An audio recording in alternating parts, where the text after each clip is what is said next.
Mako, apa kabar? Senang sekali rasanya saya Pipin Citra bisa hadir kembali untuk menemani Sobat Mako semua. Tentunya kali ini dalam memperingati Hari Anti Narkotika Internasional, Citra nggak sendirian ya. Jadi ini sudah ada di samping Citra kali ini ada Bapak Agus Irianto MSI.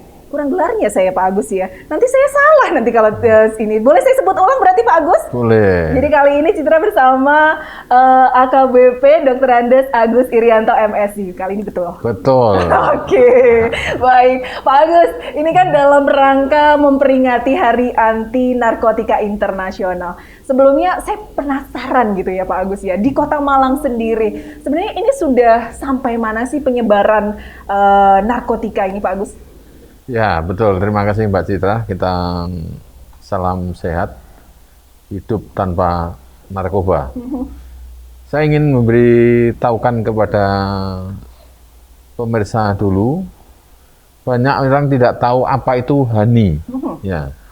Jadi HANI itu bukan peringatan, bukan, tapi adalah merupakan keprihatinan dunia terhadap penyalahgunaan narkotika.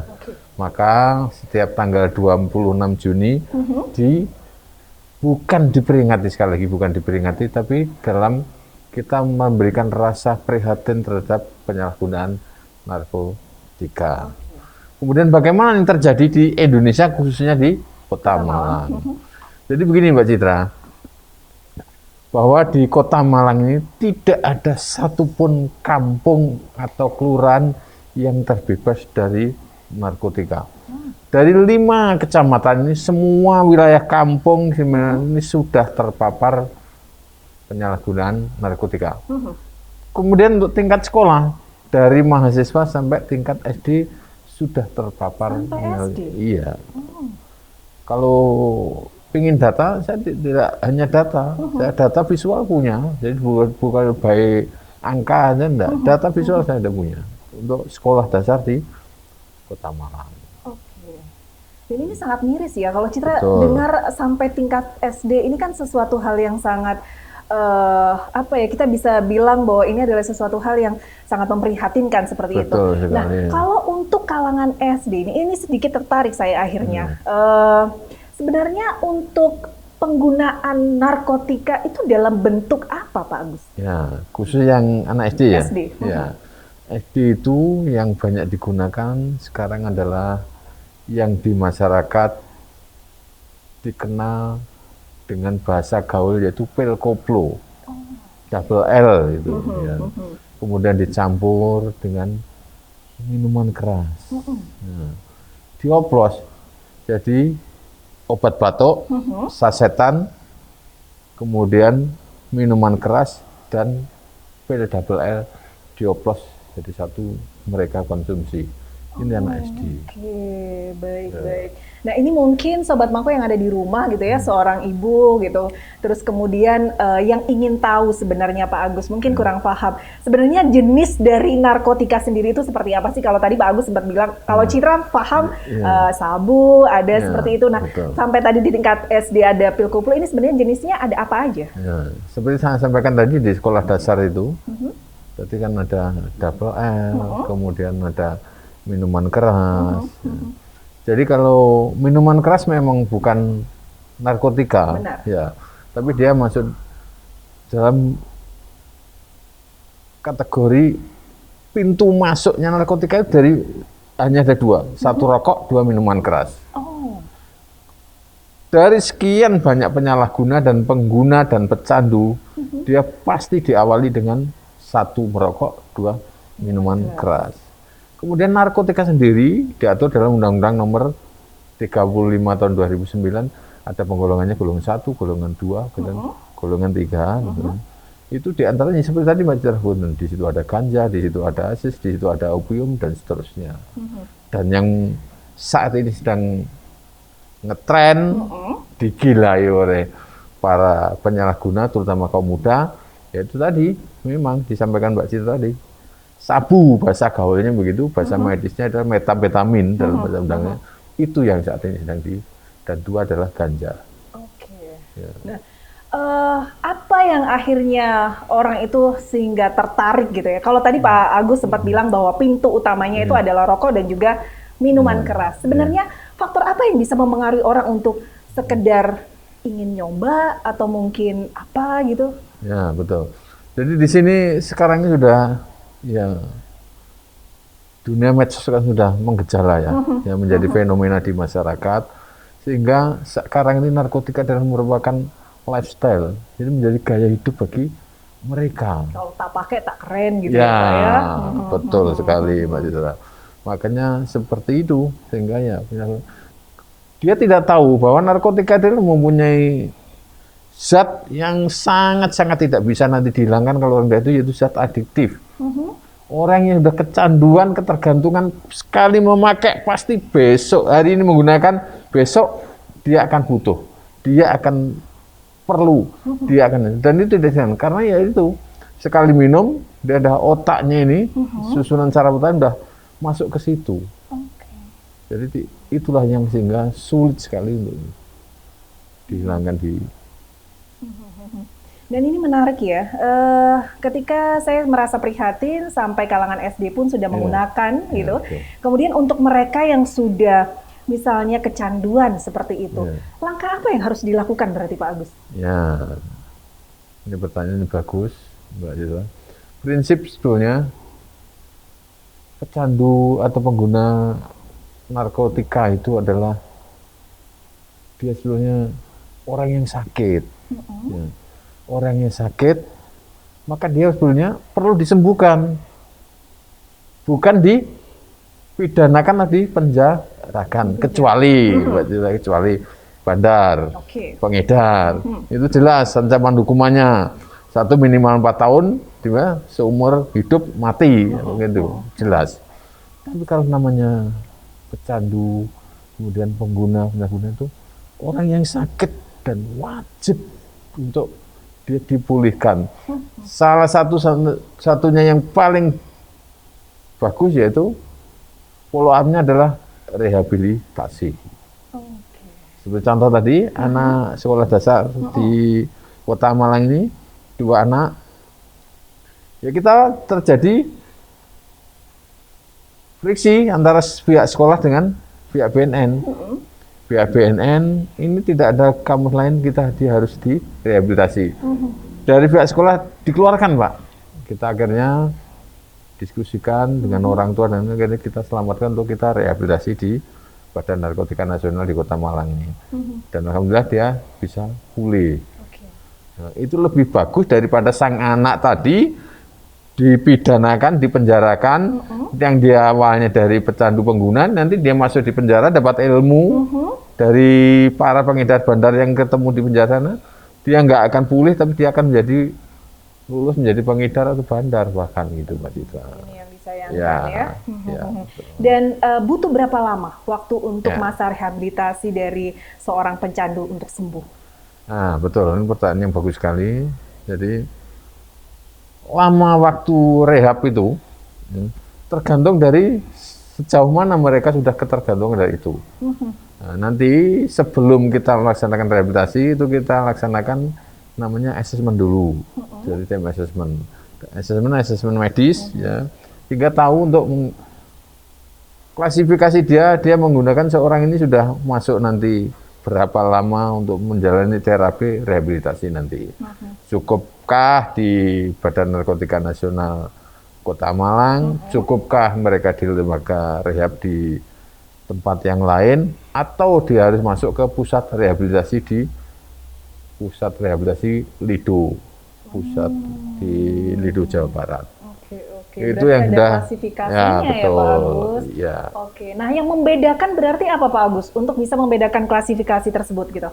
Nah, asesmen dari dokter ya, nanti dari dokter di sini. Nanti yang apakah ini perlu cukup di sini, rawat jalankah, rawat inapkah, atau dia harus ke Lido, dirujuk sampai ke pusat rehabilitasi di Lido, pusat rehabilitasi BNN RI. Saya jadi penasaran ya, mungkin Sobat Mako yang ada di rumah juga penasaran. Sebenarnya seperti apa sih ketika seseorang pecandu narkoba itu ketika ada di masa yang benar-benar kecanduan gitu ya Pak, sampai akhirnya dia ingin sekali tetap menggunakan. Kalau di BNN sendiri itu biasanya seperti apa gitu? Dan bagaimana penanganannya? Betul, kita sebenarnya itu harus kita ada peka di lingkungan. Ya.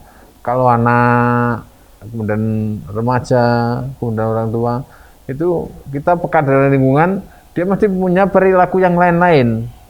Perilaku lain ini tidak seperti biasanya. Inilah kita bisa, orang di sekeliling ini harus tahu seperti itu. Kalau tahu seperti itu, langkahnya harus cepat memberitahukan informasi ke namanya IPWL, ya, institusi penerima wajib lapor. Bisa ke BNN, bisa ke Rumah Sakit Saiful Anwar, atau bisa di Kepolisian Resort Kota Malang. Jadi di Kota Malang ada 3 IPWL. Itu untuk menerima perilaku lain tadi, misalkan Agus ini biasanya orangnya riang, gembira, dia kok menjadi orang pendiam. Kemudian mata saya ini biasanya normal saja, kok menjadi matanya kemerah-merahan, terus kemudian juga dia cepat tersinggung. Ini adalah satu ciri-ciri orang adalah pengguna narkotika seperti itu, narkoba seperti itu, Mbak Citra. Nah, tadi lingkungan harus peka seperti itu tadi, termasuk lingkungan keluarga. Dan di sini memang peran orang tua berarti dibutuhkan ya Pak Agus? Betul, 100%. Kalau di sekolah lingkungan pendidikan, dia hanya jam berapa?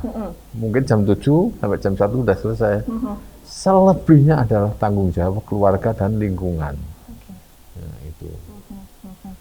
Nah ini yang harus digarisbawahi berarti ya Sobat Mako ya, ketika mungkin di sekitar kita, keluarga kita, atau mungkin lingkungan kita yang mungkin gitu ya ciri-cirinya seperti yang disebutkan oleh Pak Agus tadi, ini kita harus waspada. Apakah keluarga kita gitu ya atau anak kita ini termasuk salah satu pengguna berarti ya Pak Agus ya. Nah mungkin ketika seseorang itu sudah menggunakan, kadang stereotip dari masyarakat itu menjauhi gitu ya Pak Agus. Padahal ini menurut Pak Agus tadi di awal bahwa pecandu narkoba ini harusnya kita rangkul, kita sembuhkan karena ini adalah sakit gitu ya, bukan sesuatu yang harus dipidanakan. Nah mungkin terapi seperti apa yang dilakukan BNN biasanya? Jadi betul Mbak Citra. Kembali lagi, seorang pengguna pecandu itu adalah bukan seorang residivis, dia seorang terpidana, tapi dia adalah orang yang sakit. Ya. Orang sakit. Kalau kita menemukan seperti itu, ya, undang-undang sudah menjamin, ya, sudah menjamin. Segera kita beritahukan. Misalkan Mbak Citra ya, bertetanggaan dengan sesuatu A gitu, tetangganya A. Di situ kita tahu kalau tetangganya itu mungkin nggak tahu, paham si A itu punya anak yang punya ciri-ciri tadi, kemudian Mbak Citra ini tahu ciri-ciri seperti itu, segera beritahukan, informasikan ke IPWL tadi, misalkan BNN, Polres, atau di Rumah Sakit Saiful Anwar. Disampaikan dan tidak usah takut Mbak Citra nanti akan mendapatkan ancaman dan sebagainya, karena oleh undang-undang dilindungi. Ya. Memberitahukan nanti BNN, kalau itu yang lebih cepat itu ke BNN, kami punya sendiri, nanti kami akan datangi ke mereka. Ya, misalkan dia ada indikasi seperti tadi, kita datangi, kemudian kita datangkan ke BNN, kemudian kita asesmen. Itulah kita tahu dia, nanti baru kita tahu bahwa dia adalah seorang pecandu atau pengguna narkotika. Baru nanti kita laksanakan treatment rehabilitasi tadi. Biasanya pengecekan seperti apa yang dilakukan? Mungkin tadi Pak Agus sudah bilang ya, secara kasat mata bisa dilihat dari ciri-ciri mata, kemudian pola perilaku yang berubah seperti itu. Nah setelah itu prosesnya bagaimana? Ya, kemudian setelah itu prosesnya kembali lagi di BNN dilaksanakan asesmen, kemudian dilaksanakan rapid test, ya. Dia sejauh mana dengan 7 parameter nanti akan terdeteksi di situ, dari misalnya deteksi awal kita dari rapid ke air seni atau kencing. Nanti akan tergantung dia mengkonsumsi jenis apa nanti akan tahu dari situ. Dan di sini sudah ada dokternya, 2 dokternya di BNN di sini yang expert di bidang itu. Oke. Dan dari situ Pak Agus, misalnya dari tes itu, bisakah kita tahu gitu ya, maksudnya untuk proses rehabilitasi ini butuh waktu 6 bulan misalnya, 1 tahun misalnya, itu tergantung dari apa? Itu tadi tergantung dari sejauh mana dia penggunaannya. Ya. Bisa dia minimal nanti kalau rawat jalan itu masih stadium ringan, itu 8 kali pertemuan bisa bukan sembuh ya. Tidak ada kamus seorang yang terpapar narkotika bisa sembuh. Ya, jadi harus dipahami. Tidak bisa di kamus di dunia manapun, di medis manapun, dia tidak bisa sembuh, dia hanya bisa pulih. Ya. Pulih pun misalkan selesai hari ini, saya ini seorang pengguna, hari ini selesai menjalani rehab, pulang kembali ke lingkungan awal, dia ketemu jaringan zona yang tidak aman, ya dia balik lagi. Kembali lagi? Iya. Tapi kalau di zona bisa pulih, seperti itu. Ini banyak contoh, misalkan seperti tadi, orang tuanya, anak saya yakin Pak, anak saya rajin, anak saya sholatnya bagus, ngajinya bagus, tapi tanpa tahu pergaulan di luar itu loh. Ya, seperti itu. Rata-rata orang tuanya seperti itu, kaget seperti itu. Ya. Dan ini adalah pentingnya keluarga untuk lebih aware lagi gitu ya terhadap anak-anaknya, misalnya seperti itu. Dan kembali lagi memang pergaulan ini kan, lingkungan adalah salah satu faktor utama orang ini bisa terpengaruh atau tidak gitu. Betul. Ya Pak Agus ya. Nah kembali lagi nih, tadi disebutkan bahwasanya ganja itu adalah salah satu termasuk zat adiktif begitu. Betul. Ya. Nah tapi ada yang mengatakan bahwa ganja ini kan bisa digunakan untuk obat begitu. Kemudian kita tahu bahwa di Aceh ini kan juga ditanam begitu ya Pak Agus. Nah bagaimana dengan fenomena yang seperti ini? Ini pertanyaan Mbak Citra yang bagus sekali. Memang saat ini terjadi fenomena seperti itu, termasuk di Kota Malang. Akhir-akhir ini sedang memang ganja ngetren sekali, apalagi di kalangan pelajar dan mahasiswa. Banyak yang mengatakan seperti itu. Padahal sampai saat ini di Indonesia belum ada sama sekali kamus ganja untuk bisa sebagai sarana atau obat untuk penyembuhan kesehatan. Kemudian di Aceh seperti itu katanya dicampur menjadi tanaman, ini belum ada bukti sama sekali. Sehingga sampai sekarang ini di Aceh oleh BNN RI sana bekerjasama dengan kepolisian di daerah Aceh, tetap kita laksanakan rit. Kita laksanakan pemusnahan terhadap ganja, ladang ganja. Oke. Mungkin ini yang kadang pemahaman masyarakat masih terdoktrin gitu ya, bahwasanya ganja itu bisa digunakan untuk obat, ganja bisa digunakan untuk sayuran bahkan seperti itu, padahal ini memang sudah dilarang begitu ya.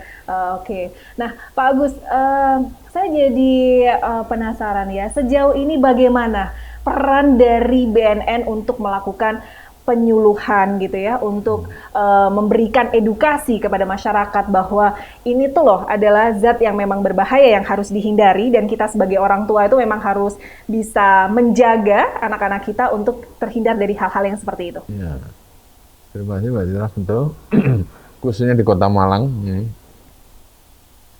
Jadi peran BNN ini tiada hari tanpa penyuluhan. Kita seperti hari ini kita ada 4 kegiatan tadi kami sampaikan, mulai dari tingkat lingkungan pendidikan, lingkungan kerja, semua kita sasar untuk kita laksanakan, yaitu edukasi dengan laksanakan kita sosialisasi penyuluhan dari tingkat sekolah dasar sampai ke mahasiswa. Seperti contoh kalau di sekolah menengah, misalkan SMP atau SMA, itu kita laksanakan, kita bekerja sama saat penerimaan siswa baru. Kita laksanakan di situ, BNN diminta untuk memberikan, bukan diminta, kita udah otomatis dan kita menjadwalkan kegiatan itu kepada calon siswa-siswa baru, kita berikan edukasi dengan melaksanakan organisasi, termasuk mahasiswa juga demikian. Kita laksanakan seperti itu. Ya. Dan kalau kita tahu Kota Malang ini adalah sebagai kota pendidikan gitu. Betul. Ya Pak Agus ya, di mana banyak sekali mahasiswa yang datang dari luar daerah Kota Malang gitu ya untuk belajar di Kota Malang, di mana secara mungkin perilaku, kebiasaan, adat istiadat ini kan berbeda. Kalau kita berbicara mungkin di daerah timur, di mana mungkin minuman keras diperbolehkan seperti itu, masuk di Kota Malang dengan hal yang baru, peraturan yang baru. Ini biasanya bagaimana untuk menyikapi hal ini? Ini kan juga musimnya mahasiswa datang ya. Betul. Di Kota Malang ya saat ini ya. Untuk BNN sendiri bagaimana? Ya, betul sekali Mbak Citra. Jadi kita harus sadar di Kota Malang ini kan ada perguruan tinggi yang mungkin seluruh Indonesia jumlahnya terbanyak ya. Perguruan tinggi antara 67 sampai 70 universitas atau perguruan tinggi ya. Kemudian migran lokal ini yang datang, sampaikan Mbak Citra tadi, seluruh Indonesia itu rata-rata hampir 100.000 lebih ya masuk ke Kota Malang tanpa tahu background mereka, dari kalangan apa dulu, SMA seperti apa, misalkan dari Jakarta dia seperti apa kita nggak tahu ya masuk ke sini, sehingga kita itu harus waspada dan jelas bagi mereka seperti apa. Karena tadi ya sekarang ini pengaruh ganja seperti itu sekarang yang sedang ngetren kan, yang lagi viral sekarang kan lagi hangat artis ya itu ya menggunakan ganja. Itulah yang di Kota Malang kemarin kami terakhir juga menangkap hal ganja seperti itu. Makanya kita sekali lagi harus waspada dan terus waspada dan waspada, terutama yang di kos-kosan. Itu yang kita waspadai dengan migran-migran lokal baru yang masuk ke Kota Malang. Oke. Sebenarnya seberapa besar sih Pak Agus pengaruhnya ya ketika kita tahu banyak sekali public figure yang menyalahgunakan narkotika, kemudian kita tahu ada beberapa orang yang juga mungkin menggunakan juga gitu ya. Berapa besar pengaruhnya hal-hal begitu yang diperlihatkan oleh media untuk orang-orang awam begitu? Ya, seperti itu. Makanya sekarang dengan pembatasan yang sangat sulit media massa seperti itu ya. Artis banyak, ini banyak, profesi ini banyak menyalahgunakan seperti itu. Ya itu nanti sekarang menjadi gaya hidup bagi mereka nih yang sulit. Seolah-olah sudah kalau sudah menggunakan itu dia sudah mempunyai lain daripada temannya lagi. Terutama yang dari miras tanyakan Mbak Citra tadi kan. Memang miras ini saat ini kan yang mengatur sanksi pidana miras ini kan belum ada. Ya. Miras itu baru diatur dalam keputusan presiden. Ada miras golongan A, B, C. Ya. Mana yang harus dijual di restoran, mana yang harus dijual di hotel. Sementara ini begitu maraknya di masyarakat. Itu sanksinya belum ada. Baru diatur dalam Kitab Undang-Undang Hukum Acara Pidana. Undang-undang miras kemarin kan udah mau dimunculkan kan, ditentang keras. Tidak jadi. Ini sebetulnya ada yang ngatur, makanya semua di pemerintahan kota, kabupaten itu harus ada peraturan daerah tentang perda yang mengatur tentang peredaran miras. Ya. Karena belum ada undang-undang yang mengatur tentang sanksi pidana. Itu bagaimana? Harus dengan jelas dan tegas diatur dalam peraturan daerah setempat. Karena dia belum, miras tidak masuk dalam undang-undang narkotika. Ya, itu tadi karena masuknya memang dari miras itu narkotika itu. Syukur nggak tahu loh nanti kalau ada perkembangan baru mungkin itu dia masuk di antara golongan narkotika, saya tidak tahu. Tapi sementara saat ini dia tidak masuk dalam golongan narkotika. Karena memang bisa dilihat dan juga ini ya Pak Agus ya, sepertinya orang tuh gampang sekali untuk bisa mendapatkan itu, atau mungkin karena tidak ada dalam aturan narkotika tadi seperti Pak Agus bilang gitu ya, sehingga orang lebih mudah untuk bisa membeli miras gitu, padahal ini adalah pintu utama masuk orang menggunakan narkoba. Iya betul, dan karena diatur hanya ada aturan itu dalam KUHP. Undang-undang KUHP kan Undang-Undang Nomor 1 Tahun 48. Berapa tuh? Sampai sekarang belum ada KUHP. Iya.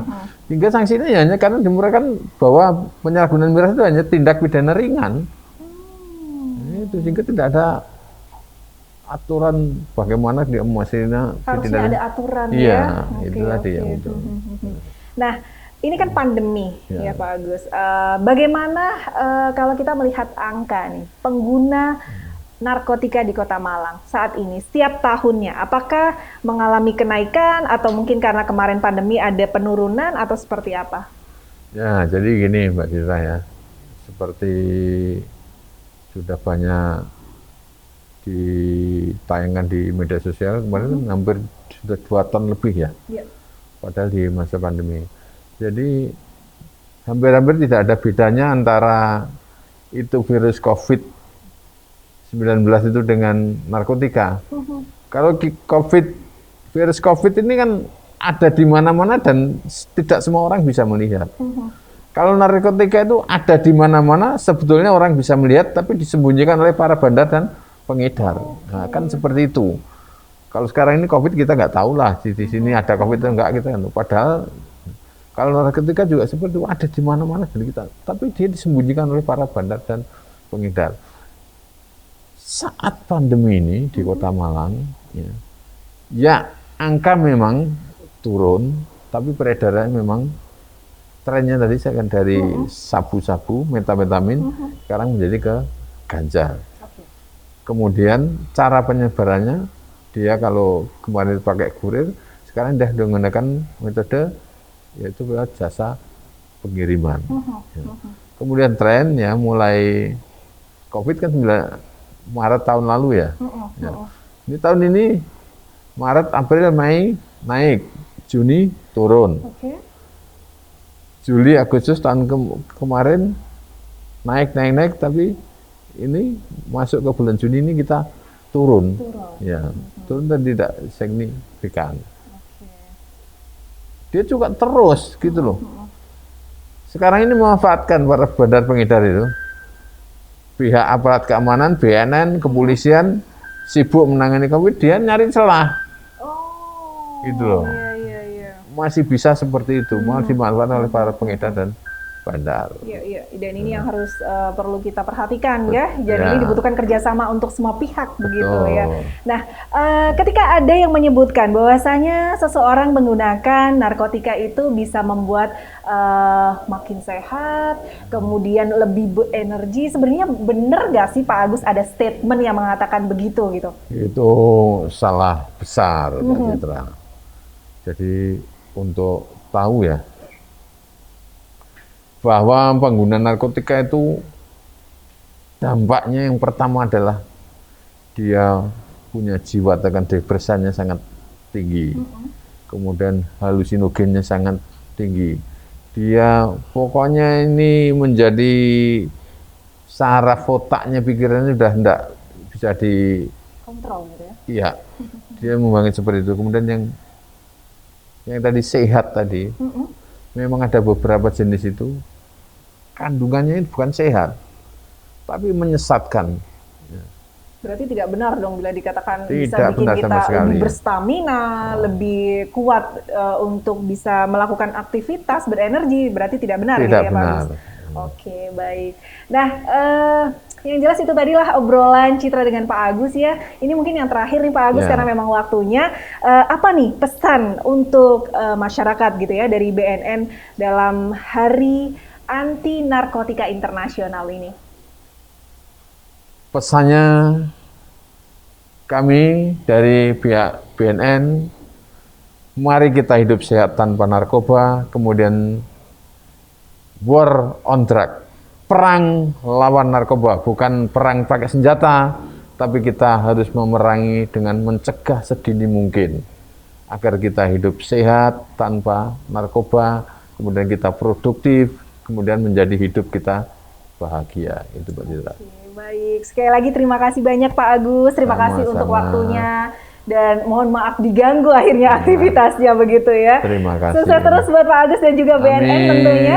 Dan semoga juga ya angka pengguna narkotika di Kota Malang bisa turun untuk tiap tahunnya. Dan seperti tadi yang disampaikan oleh Pak Agus, perangi narkotika. Akhirnya saya Vivin Citra pamit undur diri. Sampai jumpa.